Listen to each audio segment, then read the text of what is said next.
Kesannya sangat senang sekali, Pak.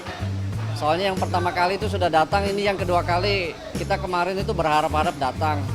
Terus tiba-tiba kok nggak ada surat. Biasanya yang lalu itu kita terima surat 3 hari sebelumnya. Tapi yang kali ini nggak ada. Jadi kita pikir, oh mungkin sibuk kali ya nggak sempat datang. Terus tiba-tiba ada pemberitahuan katanya mau datang, ya kita langsung cepat-cepat siap-siap. Berarti ini mendadak ya? Mendadak. Baru tahunya itu kan berapa jam? 5 menit.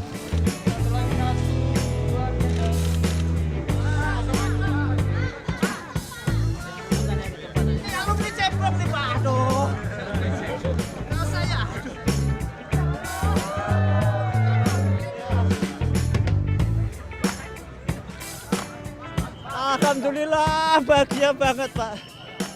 Alhamdulillah bahagia banget. Senang sekali sampai saya nangis. Terima kasih Pak Jokowi sudah ngasih dengan tangan sendiri.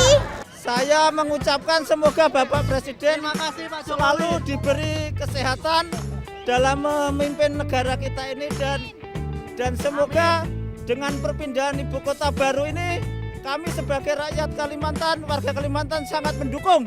Bisa Tarakan dibangun lagi sama Pak Jokowi. Kalimantan Amin, amin. dibangun terus sama Pak Jokowi.